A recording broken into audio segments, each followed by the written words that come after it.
where brevity is paramount.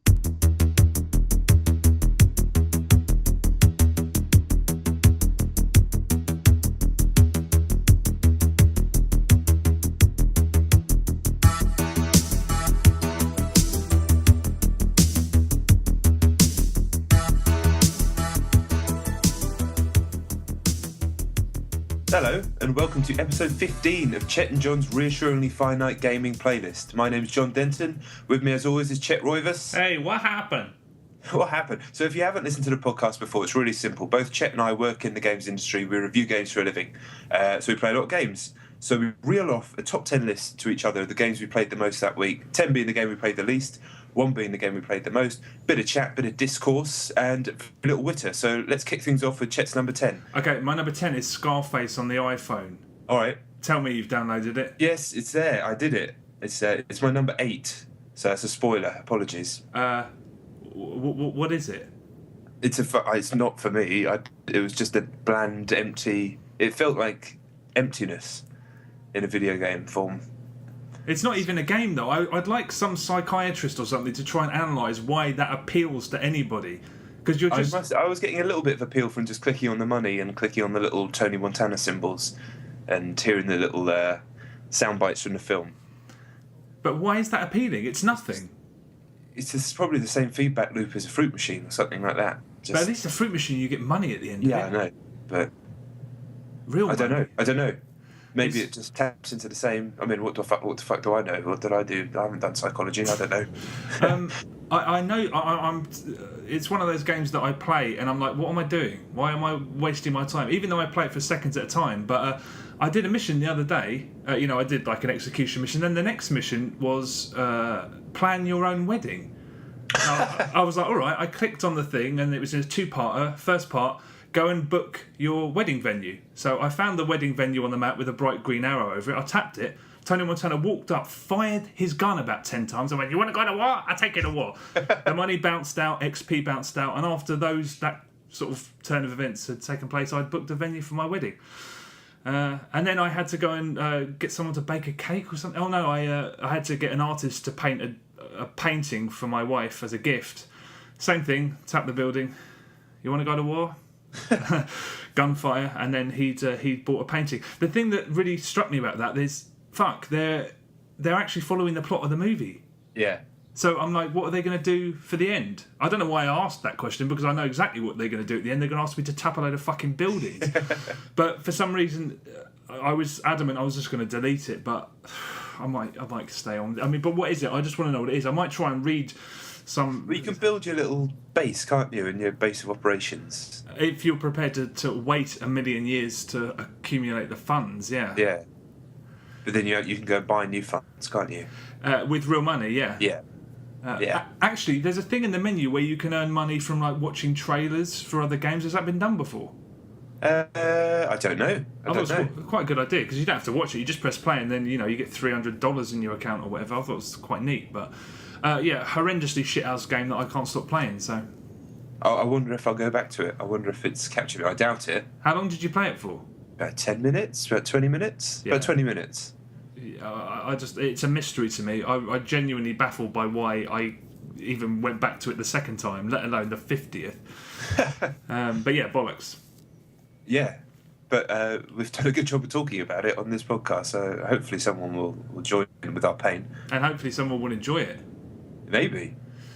Right, my number 10 is Ghost Recon, the new one. It's my number 10 because I played it at your house this weekend. I played the opening level, and It was completely unremarkable because it was basically a tutorial. But it is my number 10. I'd imagine it's higher up on your list. It's my number 2, and yeah, I won't. We'll save the proper chat for then. Seemed pretty wicked. Oh really? I thought you were just like yeah. Well, I was worried. Well, we'll see. I was assuming that the depth was going to reveal itself later in the game, because it was just like shoot some guys and a little bit unremarkable, but it was only the first 5 minutes. True that. But we shall see later in the poddy. Cool. Okay, my number 9 is Donkey Kong Country Returns on the Wii. I fucking got rid of that, and I'm kind of regretting it now. You've mentioned it twice. It might as well be first party Nintendo. I just think it's incredible, and I'm still writing that article about the 10 best Wii games has just made me go back to a handful of them. And Donkey Kong Country, it's so rare where see what I did? Yeah, absolutely. It's so rare for a game. Everyone knew what they wanted from it. Everyone knew what the developer wanted to deliver, and it is what it is. It's an update of those fantastic SNES games, and it's every inch as good as them. And as I've said before on the podcast, it's amazing that a game can be that difficult and not frustrating. That's just that's the barometer, as far as I'm concerned, of just how good the game design is, because you die a million times a level sometimes because it's just relentlessly difficult. But God, yeah, an absolute masterpiece. I feel terrible because everyone, well, a lot of people, myself included, just took it for granted when it first came out. It's a bit of a shame. Yeah, I think I did that. Yeah, I kind of regret getting rid of it. Damn it. Yeah, shame. Yeah, shit. Maybe one day I'll get it back. Probably but not. I won't. Yeah, exactly. Probably not. Number 9 is Spelltower. I've talked about it every week for ages. It's just one of those games. You finally played it briefly, didn't you? Yeah, it's not on my list, but I played it. Yeah, it's good. I think you should probably pick up Scramble with Friends, though, because it's the same thing, only a bit sort of snazzier, a bit more user friendly. I mean, I could barely put the letters are so small. It's like an iPad game, basically. It's better on the iPad, Spelltower. Definitely. It was almost unplayable on the iPhone, especially. I mean, yeah, yeah, it's pretty small. Yeah, but yeah, it's better. It is a better iPad game, but it is quite smart once you get into it and start linking the words in, because you can go and change direction mid-word. I think that's the key to it. Yeah. As opposed to Boggle, which you can't do that, or can you? Yes, you can. Oh, I'm talking shit then. Yeah, it's not Boggle. It doesn't follow the rules of Boggle, so it's its own thing. But horrendously addictive. If I had anything to say on it, I'd mention it every week because I play it all the fucking time. But I'll probably get that. I'll probably get it. Yeah. And then mention it and have nothing to say. Awesome. Cool. Okay, my number 8 is LostWinds on the iPhone. This is the old WiiWare game, right? The port of the WiiWare game. It's one of the original WiiWare version is one of only 2 games I've bought on WiiWare. It's LostWinds and World of Goo. And LostWinds, yeah, that's fantastic on the Wii. But LostWinds was one of the first WiiWare games that got really, really high acclaim across the board, and it was one of the first ones developed specifically for WiiWare. And I didn't understand it then, and I don't understand it now. It's just what did you do? I've never played it. It's kind of people. It's like ultra light Zelda. You're just this little guy walking around, and you have these little powers, these little you can sort of channel the wind to sort of propel you over jumps and stuff, and you go and solve these little puzzles. I'm baffled by how well received it was and how well received it's been again on the phone. I mean, the port's not great. The controls don't fit perfectly, and the sort of canned animations that they've just ripped straight from the Wii are kind of stuttery and.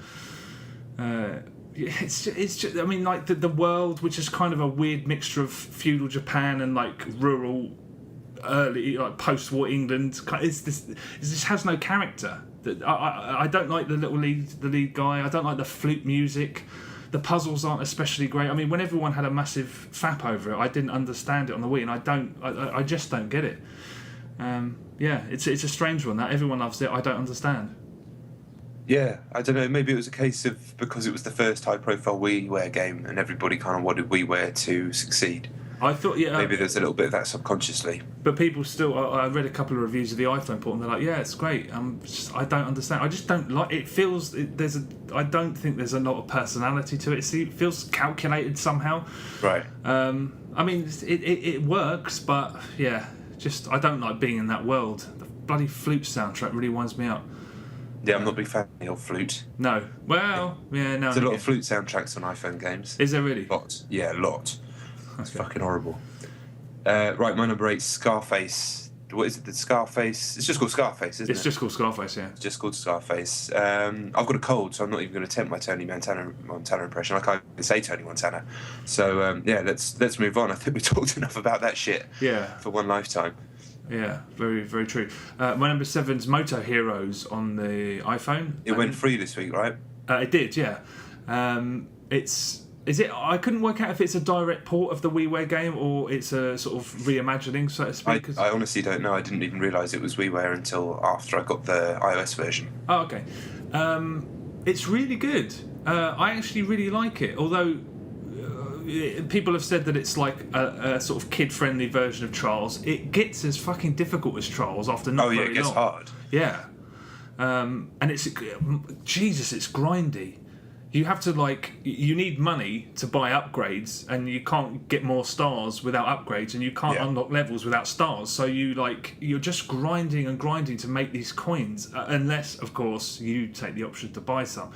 But the gameplay's good. I really enjoyed it. It is Trials-like. Well, it's not Trials-like because it's just hard. But the only thing I don't like is the little extra things, like you can get a jetpack thing, which just makes it hard to control and irritating. Well, that's kind of the point, isn't it? It's got these little. We should explain quickly what it is so people who don't know. It's Red Lynx's iOS game, which is a bit like Trials, but you have little monster trucks, are they? Something like that. Yes. Basically, but, similar sort of combination of driving and platforming to Trials. Yeah, and the controls are kind of similar. The physics are just as solid. It's just a lot of. They ask you to put in a lot of work if you want to progress and spend a lot of time with it, which I thought was a bit excessive. But yeah, as a game, really, really good. Is it still free, or is it just a little limited offer? As far as I was aware, it was permanently made free, but I might be wrong. That seems to be quite a common business model, doesn't it, for these types of games? Eventually, they go free. I'd be interested to know whether they've changed how aggressive it is about getting you to buy coins before. I don't remember it being that aggressive when I was playing it. When I dropped 69p on it. Maybe that's what they've done. Maybe they tweaked it. Yeah, because it's really, really grindy. They ask a lot of you. Also, Motoheroz. Take the word Motoheroz and replace the S with a Z. Don't say Motohero and then put Z, because it looks like Motoheroz. Motoheroz, It does. Every time I read it, I'm just like, it doesn't say Motoheroz, it says Motoheroz. Yeah, I know. Sort your shit out. Fools. Stick an E in there. That's right. Damn fins. My number 7 is a game called Little Three Kingdoms on the iPad. It's a castle defence game. It's not very interesting. It looks quite nice. You've got a castle on the left. They've got a castle on the right. You spam the little button and you make men. They wander out. It's like fucking through Japan or China or one of the, we're like the Dynasty Warriors games. Same sort of timeline as that. I'm ignorant. Apologies. Your little men go and hit the other little men. If they beat them, then they go and hit their castle until it falls down, and you win the level. You can conjure up little heroes which run behind like generals on horses and G your troops up. But basically, it's pretty empty. There's no real strategy to it. It's one of those games that doesn't take a lot of brain power to play, but is reasonably satisfying when you're winning. Throwaway, nicely made game. Freebie? No. It's standard iOS price. But it's all right. I wouldn't really recommend it. There's plenty of games like that exist already. Do you really need to keep defending things? No, I certainly don't. I'm not a huge fan of that genre. It seems to be more of a genre for people who don't game. Yeah, no, that's very true. I do like them occasionally, but I'll swerve that shit, no doubt. My number 6 is Cubis Creatures on the iPhone. That's a good game. I'd made my decision to fork out for the full version after about a minute. Just after the tutorial, just what do this, done, and it's really impeccably designed. Yes. So satisfying. I like the way that you can size up your sort of area as the game starts, and if you're smart about it, you can basically decimate it in a couple of goes early on anyway, and that's ridiculously satisfying. Yeah. And I like the way it stitches you up later on by putting, if you're not observant to the fact that they've put unmovable blocks in your way, you won't be able to complete the level, which is really, it's just a fantastically good puzzle game. Yeah, it's hard to fault, isn't it? And hard to describe. Very hard to describe. Sliding coloured blocks into a square grid, to match threes, but you can go up a level, so it works in 3D space.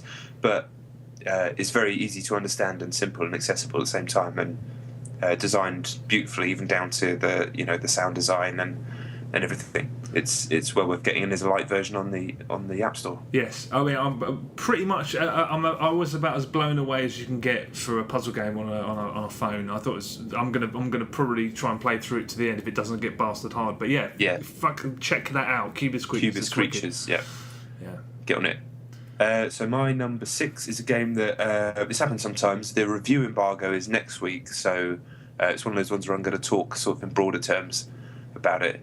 It's a game called Mad Rider, so fuck knows why there's a review embargo on downloadable quad bike game, but that's what it is. It's from All Time Boys Techland, the Polish guys who seem to play by their own rules. You remember Nailed? I absolutely love Nailed. That was their previous extreme sports bikey type game, wasn't it? Yeah. That was a full price game. This is an 800 points download. It feels like a proper sequel to it. It doesn't feel compromised. It's just sort of really fast and furious quad biking. It makes you feel a bit sick, like Nail does, because it's just like really undulating tracks. There's like 24 tracks in there or something. Super fast. The racing is really intense. It's not a brilliant game. It's sketchy as fuck in some ways. It's quite ugly, but I was really enjoying playing it. And it has an announcer that they obviously just got one of the staff to do it, because it sounds like a Polish guy trying to do an American accent. And again, because of my cold, I'm not going to try and attempt it myself. But I'll have a few more words on it next week, and I need to play it a little bit more as well. But I was quite impressed for what's going to be 800 points. It's one of these games that really feels like the next level of Xbox Live Arcade downloadable games on consoles. It is, feasibly could have been a box game a few years ago. Have a crack at telling me what that guy sounds like. Shortcut available. That sounds great. I fucking love Nailed. Nailed was really underrated. And I just made me feel sick. But I've never had anything like that. I don't think any game's ever made me sick. But this does as well. I do get a bit of motion sickness with some games. It was because of like you're constantly going, it's like being on a boat. But I think this might be better than Nailed. If so. It's certainly a lot more colourful. A hell of a lot more colourful, because Nailed was just sort of that shit brown orange colour. No, you were going around. There was a lot of. I thought Nailed wasn't that bland looking. I mean, it wasn't even on dirt tracks a lot of the time. You were flying on like old highways and like around dams. Maybe I didn't get far enough on Nailed. Nailed was damn underrated. It was like a proper old school arcade game. I loved it. I reckon you'll like this, but more on it next week. I probably completely said too much, but whatever. It's only a fucking quad bike game. I don't think anyone's going to cry. Well, especially as what you said was quite positive. positive. Yeah. Yeah. Okay, my number 5 is FIFA 12, the Euro expansion. That's my number 5. And we played it together last week.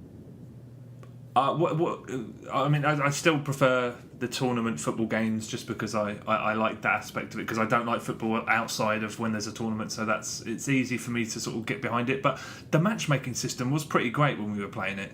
It was very good. It's the tournament mode that we're playing, so you get matched up through the group stages and try and qualify for the tournament. And we call it a Switcheroo. Play one half, one of us swap the pad over, the other guy plays the other half, and they don't understand what's happening because suddenly your tactics are changed.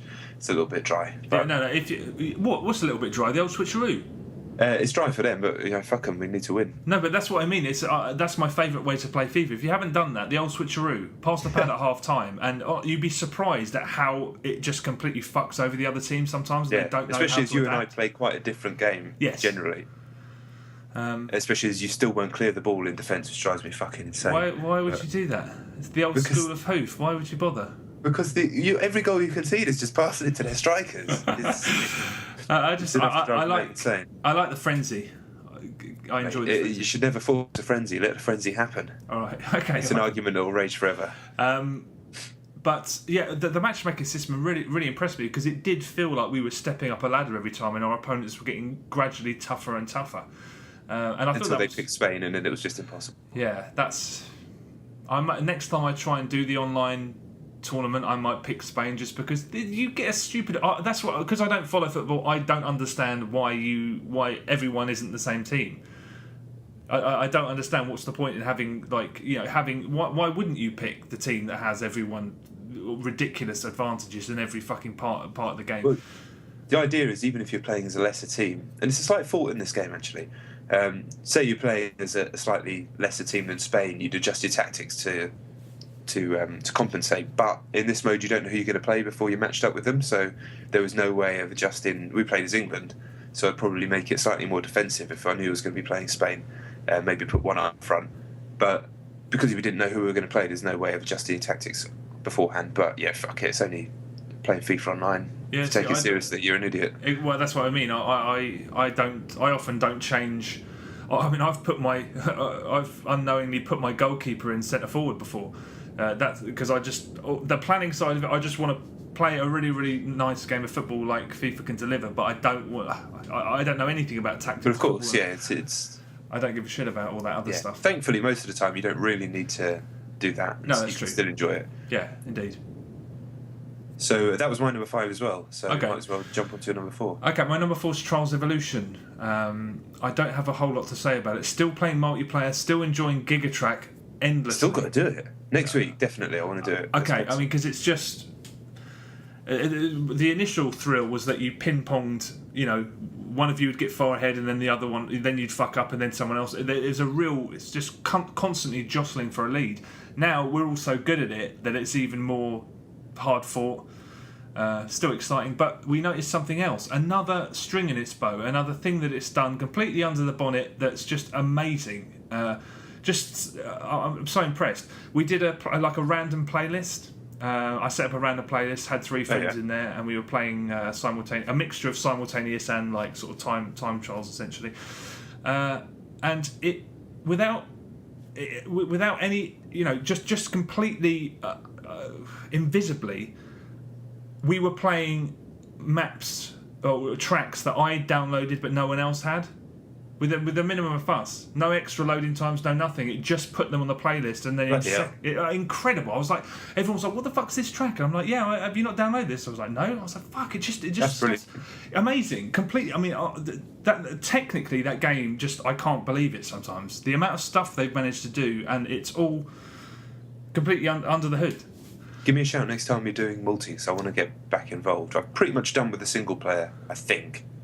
I'd like to think that I'm going to get to the end, but I just, with a limited amount of time in your life, restarting one section 250 times only for the next section to be another 200 times or whatever.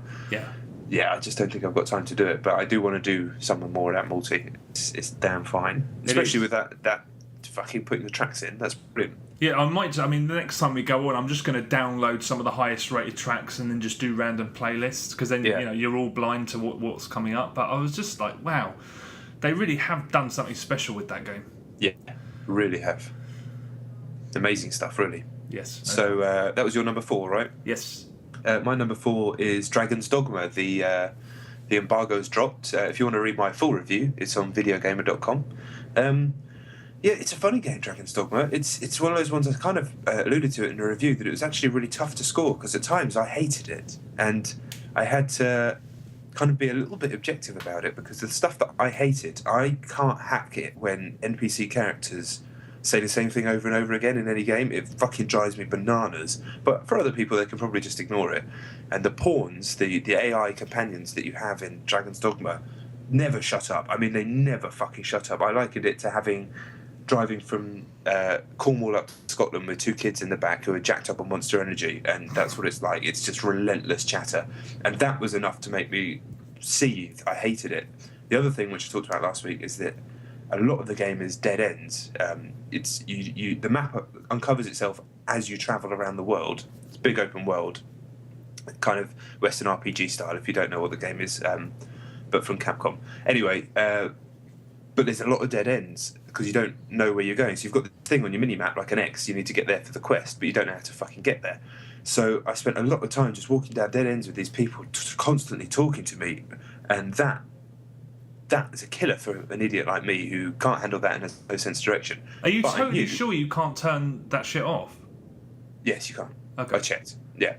I mean, it is completely tied into the way the game works as well. On the flip side, like when you encounter a really large enemy, there are specific ways to take them down tactically, and they will learn that. I mean, some of the stuff's really clever. They just kind of misfired on the execution ever so slightly. The systems in play are very clever. It is genuinely learning AI that accompanies you around, and you can draft in better guys who are better for different scenarios, and all that stuff's great. And the battles with the giant enemies are really, really impressive, especially for this genre. It's probably the best sort of straight combat with large enemies in the genre, especially when you're jumping on the back of a griffin and flying off and you can see the whole world. All that stuff's really, really impressive. So I had to get my reviewer's hat on a little bit more than I'd like, and kind of mark it not exactly of my own experience of how much I enjoyed it, but how good I thought the game was. Does that make sense? Yes.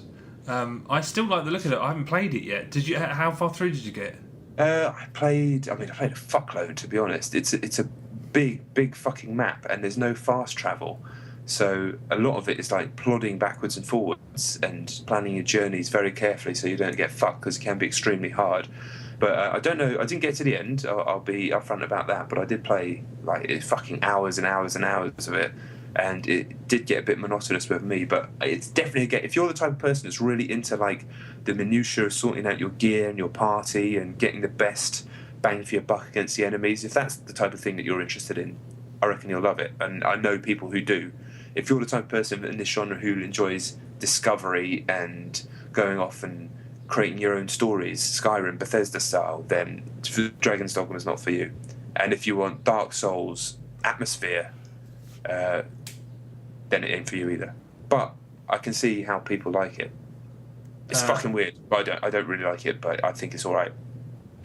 Shit. Yeah, I mean, I'll let you know next week. I should be getting it today, so I'll keep you posted on it. Yeah, dude. I mean, it's not. It doesn't really become the game that it is for the first 6 hours. It's really narrow for the first sort of 5-6 hours, teaching you the systems very slowly, and then it opens out, and then it becomes the game, and then it's about fucking 8 hours of getting lost, and then it opens out properly, Jesus. and you stop getting lost.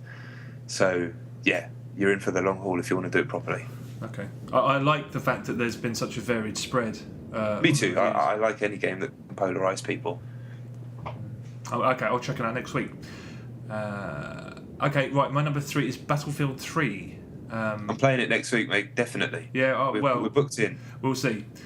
There's not a lot to add to what I've said every single week we've done this podcast, apart from one. We found some good servers. I'm still baffled by how many people put these caveats onto their servers. Don't use shotguns or you'll get booted. I saw one the other day, don't use hand grenades. And I'm like, what? Some people are just fucking wrong. No claymores, no nuke. I mean, all these things. And the thing about Battlefield is that it's so well balanced that if you're smart enough, you can beat anything. So I don't understand why. I'd rather play to the rules that the games masters created. Yeah. In anything. A couple of things. We found 2 servers in particular that we play on. Like, we found one the other day. And it was like. Everyone's welcome. Just a really, really nice spiel on the sort of on the menu of the server, and we were just like, that's a handshake. I've got a lot of time for that guy. He just said, everyone's welcome, have fun, and no bollocks.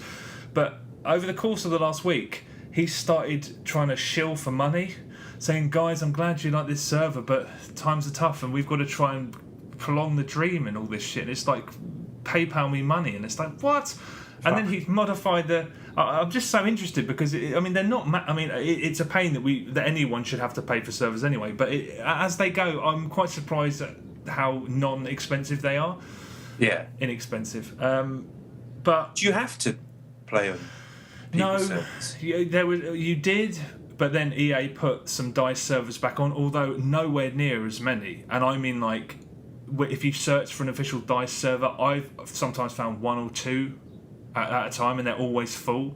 So what happens if you jump into a quick match? Can it pick out one of these random people? Yes, and the playlists. I mean, like, if you want to play Rush, find someone who's got a room called Rush only, because otherwise it will drop you into a server that's got a mixture of games, all sorts of rules. You'll be kicked if you do this. It's a real pain in the arse. I mean, that's shit as far as I'm concerned. It is shit, especially with the online pass. Yeah. Yeah, I mean, I'm so torn because I kind of think it's neat the way that, because I'm going to get a server when the DLC comes out, and there are sound people running servers again. I mean, it does take the piss. The problem is that this is the fans' fault. Fans of Battlefield have been clamouring for their own servers ever since it came out, and it appears, I don't know why I thought that was, but it appears they're only doing that because they want to stick all these fucking rules on that aren't part of the game.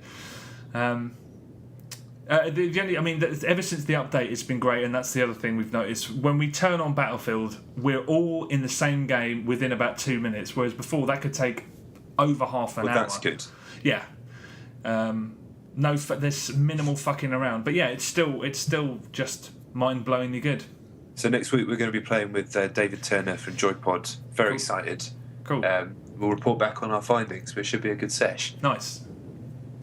So my number 3 is a game I mentioned briefly last week, Saturday Morning RPG on the iPhone. Oh yeah. It's my little bit on it should be on Eurogamer at some point, or yeah, it will be. I'm sure that's not what they don't mind me saying that. It is a turn-based RPG based on very loosely on 80s Saturday morning cartoons, and it's just a nostalgia trip, really. It doesn't have any official licenses, so everything's kind of like a nod here, a cheeky little reference there. It's just a really nicely done game, and it's fun to play as well. So you play as this kid called Marty. He's your classic 80s cartoon underdog, white kid, bit nerdy, but has the potential to be cool. And he gets sucked into the TV, and his missus gets kidnapped by Commander Hood, who's basically like an amalgamation of every 80s bad guy, 80s cartoon bad guy. And you bump into the wizard from the fucking Fred Savage film, and he gives you the power and the confidence you need to succeed, and you get this rad notebook with scratch and sniff stickers, which you scratch before every fight, which act like your buffs. If you're a child of the 80s, it's just all nods, winks, and references to stuff that'll make you smile. Shouldn't Fred Savage have given you the power glove? Well, I think that would be stretching it a little bit, because they're sort of pushing it. I mean, there's a bad guy called Skellabore and stuff like that. And it's pushing it. It's fucking good. And the main part of the game, there's like a dungeon crawl to it, but most of it is turn-based combat, and you're chucking stuff like laser discs and firing Care Bears at them. And the first episode is free. It's an episodic game. I'd recommend getting it to everyone. It's probably about an hour and a half. The first episode. It's great fun. Okay. Really nice little game. Cool, that sounds interesting. Yeah, it's wicked. Right, okay, my number 2 is Ghost Recon Future Solider. Right, so I'm very interested. It's great. It's really, really terrific. It's not a sequel to the Grawl games, and if you're looking for that, it's not going to be that. And as with all these franchises that have rebooted and tried to be a bit more like COD, and it's unashamedly trying to be a bit more like COD, it does its own thing still. Tactics, although tactics are minimal, basically, you can't control your guys on the field. All you do is focus their gunfire, but they get so much mileage out of that as a strategy that it's just pretty much... I'm so surprised by how good it is. The enemies are really tough. So, I mean, literally, they're really aggressive as well. The amount of time you see things that you'd normally see in, like, against real players in Battlefield. Like, I was doing this fight yesterday where we were in the middle of the desert, and all of the enemies, and in one instance, they drove round, they hammered it round in these jeeps, and then parked up at the most irritating places for us to be able to fight against it, because we were already, like, backed up. Just really aggressive AI. If you don't, I mean, your AI teammates are really effective, but there's so much going on that if you don't direct fire in the right place, you're all going to die. So doing that is... You can't direct them around to different parts of cover or to a different part of the map. No, it's the entire strategy comes down to focusing their fire. I mean, there's bits where you can you synchronize sniper fire, so you take out guys in one hit, which is really neat. And although there are a couple of, probably 3, I think, bits where if you get spotted and you don't stealth it up, you fail the mission and have to go back. Most of the time, you can, if you want to, just treat it like an action game, but it's more fun to do the stealth thing. It's just, I'm so surprised. There's no radar either, which I think is really, really good, because there's so many bits where you just have to be aware completely of what's going on. There's this great bit when you're stuck in the middle of a sandstorm and you're making your way through this camp, and you've got this metallic, they call it metal vision or metallic vision or something, which is basically night vision, but you can see through almost everything aside from metal. And just, you never know what's around the corner, and you have to be really, really careful. It feels like a strategy game, although it's unashamedly an action game. It's hard to describe, but I mean, if you're a fan of Advanced Warfighter 1 and 2, it may be sort of too much that they've made it this action orientated. But yeah, those games weren't deeply tactical. There was just a bit more than your standard third-person shooter. Yeah, well, you could say the same about this, although it's purely weapons-based. It's purely based on sort of... the amount of times you have to redirect fire is amazing, and just all the action scenes. There's always something else going on. There's this great bit. I think you've probably seen it where you're making your way down this road, and I can't remember which country you're in, but it's absolute havoc. You've got to periodically throw an AR drone up to spot people, otherwise your guys will get flanked, and then you have to redirect their fire, and then you have to make sure you stay away from all the cars, because the second you take cover on a cars, they'll fucking shoot the shit out of it and kill you. And then there's one of those great turkey shoots when you're on the side of a helicopter. It reminds me of one of those great bits from Assault Horizon, Ace Combat. But you have to make sure you don't kill any civilians, and you're tailing a car that you can't destroy either. So there's always a little something else going on, and it's very gamey as well. It's not. The dialogue's not relentlessly realistic. There's ammo everywhere, big ammo signs, Right. and you know how in the last Splinter Cell game, they put instructions and sort of bits of plot, Yes. project it on the wall. Yeah. They kind of do things like that here. But it's really good, and it goes fucking batshit mental towards the end a few times. Like properly, just the most chaotic action scenes I've ever sort of partaken in. When you're have you seen that Warhound thing? Is that like a robot? It's basically like a tank on four legs that's got infinite mortars and like predator missiles. Basically, I can't remember what this calls them, but and you control the fire of that, whilst also directing fire for your team and moving around and shooting yourself. You do all of that on the pad, and it's second nature in about a second. So impressive. You made it sound really good. I was slightly worried at first when you said they'd taken out some of the stuff that I liked about the older games, but you have made it sound very cool. No, it is, but it's all about the action, and I can't stress it enough. I thought, okay, is that it? Occasionally I tell them to shoot over there or to focus their fire on that guy over there, but if you don't do that constantly, you're going to get fucked over. I started it on the hard difficulty setting, which is the way to play it. And I'm really looking forward to see how I'm going to play it on co-op over the weekend and see how that changes things. But it's one of those games where I just stopped a couple of times. I was just like, "Fuck, I'm enjoying this so much." Yeah. I like the fact that it is gamey and it's not relentlessly realistic, and it's not just filled with they haven't sent some writer to interview a bunch of squaddies and give them all this lingo just so they can drop it in. And I like how it's slightly daft, and I've had some really cool moments in it. Really fucking cool moments in it. Multiplayer's good. Haven't played enough of it. And Guerrilla is Horde, but a very, very good version of Horde. I'm surprised. Very surprised. Interesting. Yeah, big time. Yeah, I'm interested. So my number 2 is a bit of a different track, I guess you call it. It's a game on the iPhone again. Apologies, a lot of iPhone games this week. Really. But I just can't get off the fucker. It's called Score Classic Goals, and it is exactly that. For a football fan like me, the chance to recreate classic international goals from down the years is an idea that I can't believe has not been done before. But here it's executed brilliantly. It's all done on an engine which is bloody impressive for a phone. It almost looks like FIFA, but I guess because it doesn't have so much to do under the hood, it can concentrate on looking and being animated, looking good and being animated beautifully. Basically, like, you remember fucking Gazza's goal against Scotland where he flicks the ball over the guy, scores, and then does the dentist chair and everybody's celebrating, squirting the water in his mouth. Classic goal from like 1996. Yeah, look who you're asking.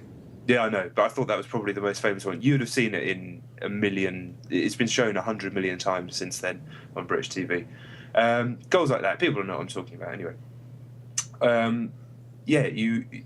They start to play out in front of you, then as you get to a point where you pass or shoot, the action stops and you draw a little line on the screen quickly. You can curl it and to sort of execute the pass or the shot and then just recreate the goal. But it's incredibly addictive and really satisfying when you cross the ball, hit it in the exact part that you want, and then smash it into the top corner with a volley just like it was in real life.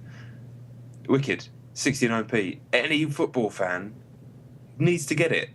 They need to get this game. They will not be disappointed. I guarantee that. That is a John Denton guarantee. Score Classic Goals is the shit. There are a few little faults you can pick with it, like you get marked out of 3 for how well you do, but it's kind of a bit haphazard. One time you'll pass it and it'll be like, okay, next time it'll be excellent, but you don't really know what you did differently. But it doesn't really matter. The fun is just linking the moves together and scoring the goals. And it's fucking wicked. I love it. Is it of any interest at all to someone who's not interested in football? The mechanics are fun enough, I think. Yeah, I mean, because there's half the goals I don't remember because a lot of them are from the 80s, and it's still fun to do them. So I think it's that fun a game that anyone would enjoy it. Okay. But if you're a fucking football nerd like me, which so many people are, yeah. Okay, right. My number one is Max Payne 3. Me too. Yeah, I thought so. Yeah, what can you say? It's a blockbuster. It's one of those games that's just what you said about how good looking it is. It really is just. It's a big fucking game, and it's hard. It's also hard in this day and age not to really warm to a game that has a very very substantial campaign and a gigantically substantial multiplayer, and it's just you buy the box and that's what's in it. Yes. No bullshit, no codes, no nothing. And Rockstar have got the confidence in what they do to be one of the few publishers still doing that. Yeah, I mean, what can you say? It's great. Yeah, it's. I said last week it's an amazingly lavish production. Yeah, and some people have called it like amazingly well written. I don't know. I necessarily think that it's amazingly well written. I think it's perfectly fine for what it is, and I enjoy the story. I know. A game that I know who the characters are, I know what's happening, I know why they're where they are, and I know, I'm interested in what's happening next. That to me is doing a good job. I've played so many games where by the end of it I haven't got a fucking clue what's happening. Halo included, Gears 2, but I don't know what's going on in most of those games, so I'm impressed from that point of view. I switched it on the single player campaign, which I haven't quite finished yet. I switched it to free aim after about 5 levels, and it made the game so much better. The whole game is about headshots. That's what the game is, and you need to be so precise with your shoot dodging to make sure you're hitting everyone in the head and landing in the right place. And it changes the whole dynamic of the game completely from when I had the soft lock on before. So I'd highly recommend anyone does that. It makes it a little bit harder, but so much more satisfying and more tactical. And then there were little things that I started to pick up as I played it more and more, like how good the AI is. They will sort of move, spread, and flank as good as I've seen in any game. And I like because when they introduced cover, I was like, don't turn it into a cover shooter. But you can't stay in cover for very long. No, they'll flush you out quick. Grenades and flanking, yeah. And also, in almost every cover shooter, once your enemy pops his head behind cover, you can just stand up, aim your gun exactly where he's going to pop his head out, and eventually he'll pop his head out and you just shoot him. Here, if you do that with the gun aimed out, they won't pop out of cover. Yeah. They just won't. They'll either instruct their buddies if they're still alive to flank you, or they'll just fucking stay there. Yeah. So you've got to go and then make a move. And it's subtle things like that which make it a far better shooter than I thought it was going to be, to be honest. I thought this might be the first sort of in-house Rockstar game in a long time that fell below the level of Red Dead, GTA 4, San Andreas, etc. But not for me. We played a fair bit of the multi as well, which at first I was blown away by how fun it was. I didn't realise it was going to be so substantial and have, so stylish and have all the unlocks and everything like that. As we played a bit more, it seems like it might be a bit haphazard in terms of the spawn points. I need to play more to come to a final conclusion. I'm still finding it fun. I know you were getting a bit frustrated with it at certain points. Death matches, random spawn points, it's fine. It just makes everything more and more mental. And that's why the best games we had the other day were just the straight team death matches. Yeah. Gang Wars is a fantastic mode, but as we saw, I can't be sure of this because I haven't played it quite enough, but yeah, I swear, in an objective-based game, if you sort of are smart enough to sort of flank all the way around to the other side of the map, which I did, only for an enemy to spawn directly behind you and pop you in the back, that's just bad. That's not even multiplayer 101. That's multiplayer 100. It's. But I don't know, maybe that guy was hiding there the whole time. Maybe he was following me. I'm not 100% certain. It just felt like when in an objective-based game, you can't have random spawn points. You just can't. Otherwise, it's completely... So I'm going to play some more Gang Wars and Painkiller with some friends and have a look, because I hope that's not true. But yeah, fun as can be, really. Yeah, and a few people have called the single player too long, and I don't necessarily agree with that. I certainly agree that games can be too long.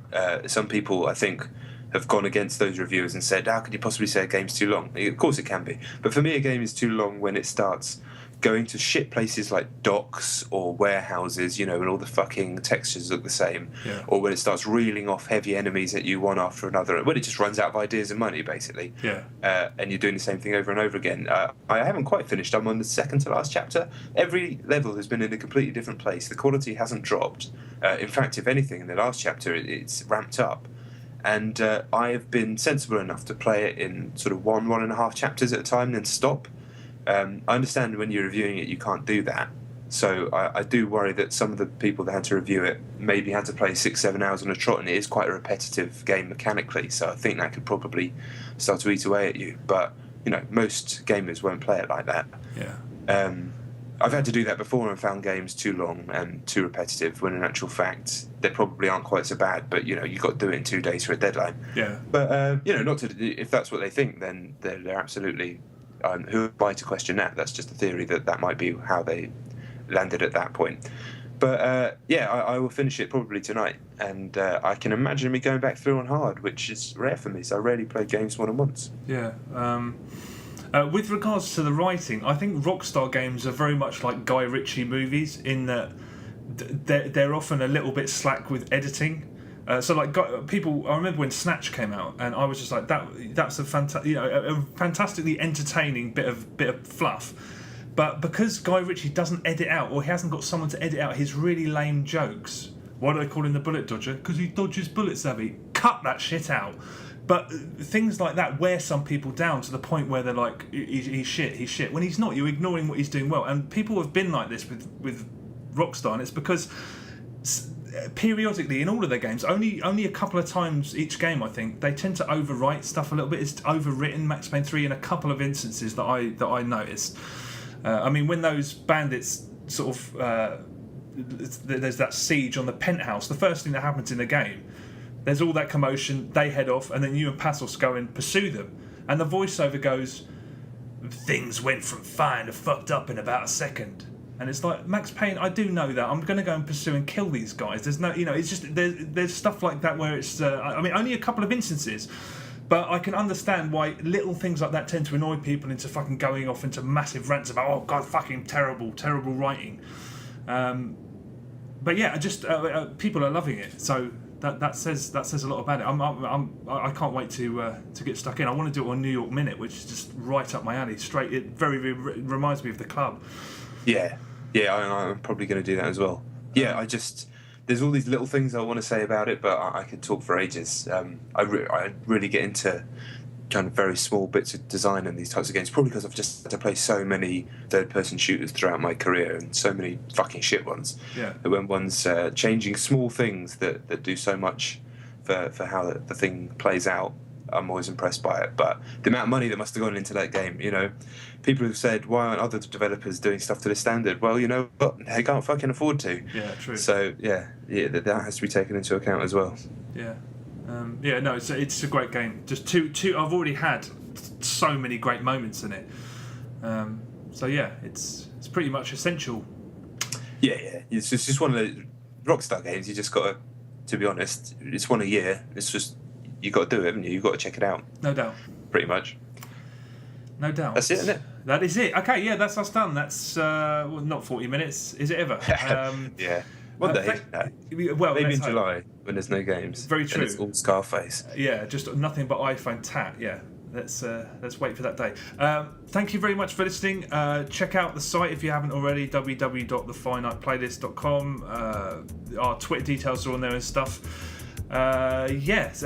Big shout out to Mitch Murder, who's the author of our new theme tune. And yeah, that's it. See you next week. Thanks for listening. Peace out.